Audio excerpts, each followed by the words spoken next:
comenzó mi historia de dolor, digamos, en el 91. Esa palabra no existía, o por lo menos no era muy mentada. Pero allí decidí, después de muchos años, escribir un libro contándole a la gente que cómo propongo yo superar los dolores del alma, cómo poder ser más resiliente. Y creo que mis mentoras sí que tienen que ver en eso. En Líderes por Colombia, María Carolina Hoyos Turbay.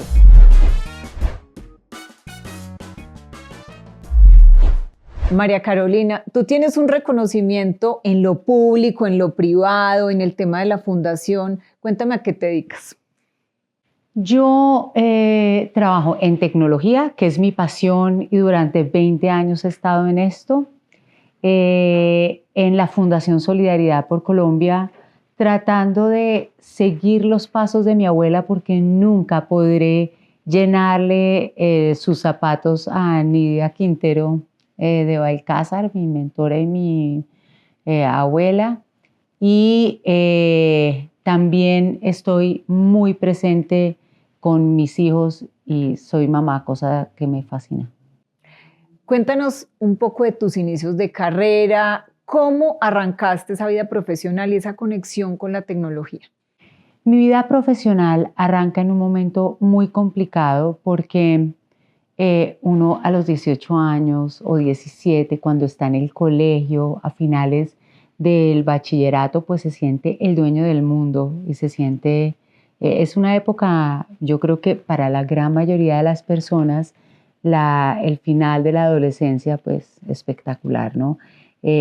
Ya uno comienza a ir a fiestas, de todo, y en ese momento que parecía que mi vida era perfecta, llegó el narcotráfico y acabó mi vida como la conocía hasta el momento. Secuestraron cuando yo tenía 17 años y mataron a mi mamá cuando yo ya tenía 18 años.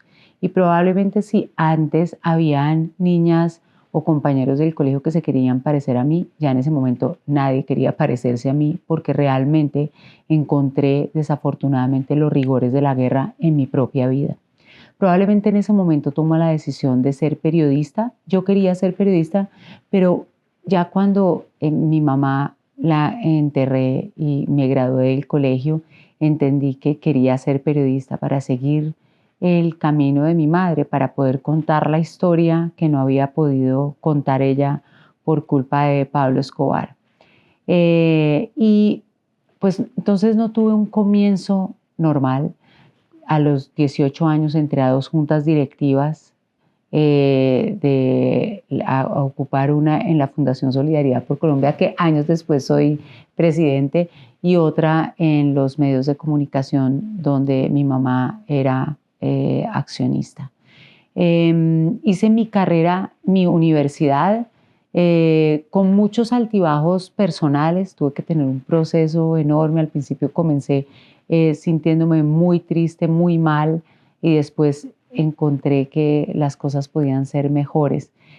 Fui reportera de orden público mucho tiempo, presentadora de noticias. Me tocaba levantarme muy temprano los fines de semana a trabajar mientras que estudiaba entre semana en la universidad. Desde que entré a la universidad he trabajado todos los días de mi vida, inclusive no he tenido el tiempo de licencia de maternidad, sino he trabajado desde ese momento. Y así fue desarrollándose mi vida profesional. Entré después, me gradué de la universidad y ya tenía 5 años como reportera y como presentadora. Y el ministro de Comunicaciones de ese entonces me invita a ser su secretaria privada. Y arranco también en el sector público, ¿no? Y entendí muy joven. Yo le tenía pavor al sector público, creía que pues eso era para unos pocos, y entendí que el sector público necesita mucha gente buena, honrada y honesta que quiere hacer patria y poder estar allá, ¿no? Y para mí ese paso al sector público tan jovencita fue espectacular. Aprendí mucho y ahí... ¿Qué lecciones te dejó el sector público? Primero que pues entendí la majestad del Estado. El Estado está para hacer cosas grandes. Uno en el sector privado o en el tercer sector en el sector solidario, pues uno hace cosas, pero desde el Estado todo es majestuoso, todo es posible en grande. Allí realmente uno puede transformar la base de la pirámide y creo que es absolutamente seductor eso. Entendí que tenemos que llegar más los que creemos en aportarle al país que los que quieren llenar sus arcas en su paso al Estado. Creo que el peor de los males que tiene el sector público es que los corruptos quieran llegar allí, pero es muy gratificante, y tú sí que lo sabes, poder pasar y ver que uno pueda dejar su huella. A mí me encanta el sector público y creo que los servidores públicos uno tiene que decir con orgullo que ha sido servidor público, porque antes de ser un descrédito realmente es muy honroso para uno. Así es. ¿Y cómo fue esa llegada al mundo de la tecnología? Pues mira, entrar como secretaria privada del ministro de Comunicaciones, ese Ministerio de Comunicaciones que se convirtió en Ministerio de Tecnologías de la Información y las Comunicaciones con años, fue mi paso a la tecnología. Y ahí comencé, después fui presidenta del regulador, entré y fui transformándome con el sector de comunicaciones y terminó en tecnología. Estudié en Corea del Sur, tecnología, me fui becada a los Estados Unidos también a eso, hice mi MBA en Europa también con énfasis en tecnología y que me quedé en un sector que me apasionó porque entendí que a través de la tecnología se logran milagros. Lo que antes era imposible en el mundo analógico de conectar personas, de hacer que las mujeres tengan voz, las personas con algún tipo de discapacidad puedan ser autónomos. Eso que llamamos la transformación digital, que las empresas puedan realmente quedar a un clic de distancia de sus clientes, es apasionante.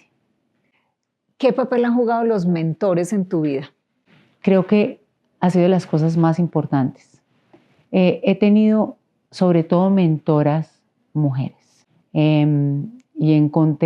tenido dos abuelas absolutamente maravillosas, Nidia Quintero de Balcázar y Pilar Villegas de Hoyos, dos mujeres que yo creo que no rompieron el molde de la gente de su época, no se quedaron jugando bridge, cumplieron su sueño. Una fue 2 veces gobernadora del departamento de Caldas, senadora, política, hizo exactamente lo que quiso, pero nunca abandonó, por ejemplo, ser una buena madre. Nunca trasnochó, entonces me demostró que ser política no quiere decir estar de noche, ni abandonar, ni trabajar de noche, ni abandonar los hijos, que era posible estar en el mundo de la política. Y mi abuela Nidia también, que encontró que quería servir, dejar una huella, y que después de su fundación, que tiene 50 años, pues lo ha hecho posible. Mis mentoras me han enseñado el poder del amor, de la transformación a través del amor. Y creo que mis mentoras con el ejemplo me mostraron que perdonar es posible, que sanar las peores heridas también es posible. Y probablemente gracias a ellas no me rendí y me di cuenta que, mira Sandra, cuando mataron a mi mamá y yo la volví a ver, yo atacaba llorando y estoy segura que ella no me oyó, pero le juré que no volvería a sonreír jamás, porque sentía que a los 18 años no iba a tener nunca más un motivo para sonreír. Y me di cuenta con los años que le habían cumplido el juramento a la persona que más he querido, porque he reído 1 y 1000 veces, porque entendí que la felicidad es imperfecta, que encontré que había descubierto cómo crear un método para ser resiliente sin saber que la resiliencia existía, porque eso comenzó mi historia de dolor, digamos, en el 91. Esa palabra no existía, o por lo menos no era muy mentada, pero allí decidí, después de muchos años, escribir un libro contándole a la gente que cómo propongo yo superar los dolores del alma, cómo poder ser más resiliente. Y creo que mis mentoras sí que tienen que ver en eso. Si yo no hubiera tenido esas mujeres al lado mío, estoy segura que nada de esto hubiera sido posible. Compártenos 2 claves principales de ese libro. Yo diría que la primera es tener una red de apoyo. y hacer uso de la red de apoyo. Y la red de apoyo no son grandes superhéroes, es la gente que tenemos al lado de carne y hueso, que a veces le damos mucho más duro que a los externos. Entendí que en los momentos de dificultad tengo que aprender a pedir ayuda, cosa que yo no sabía hacer. Me costaba mucho trabajo recibir y me di cuenta que cuando uno tiene un grupo de apoyo imperfecto, el que uno tenga, pero eso hace posible la solución. Y la segunda que me pareció que en mi vida ha sido demasiado importante es reconocer mis sentimientos. A mí me costaba trabajo reconocer que estaba triste, que estaba cansada, que tenía rabia. Yo entendí y me di cuenta que podía superar lo insuperable cuando acepté que tenía una rabia espantosa y cuando me enfrenté a mi rabia pude empezar a caminar un camino más libre de equipaje. Y te voy a decir la última. Siempre pregunté por qué a mí. Y el día que mi pregunta cambió, la respuesta a mi vida también. Dejé de preguntarme por qué a mí, para qué a mí. Yo no busqué lo que me pasó, pero sí definitivamente tenía que ser mejor persona. Y a futuro, con todas estas enseñanzas, lecciones, a dónde has llegado hoy, ¿qué te sueñas?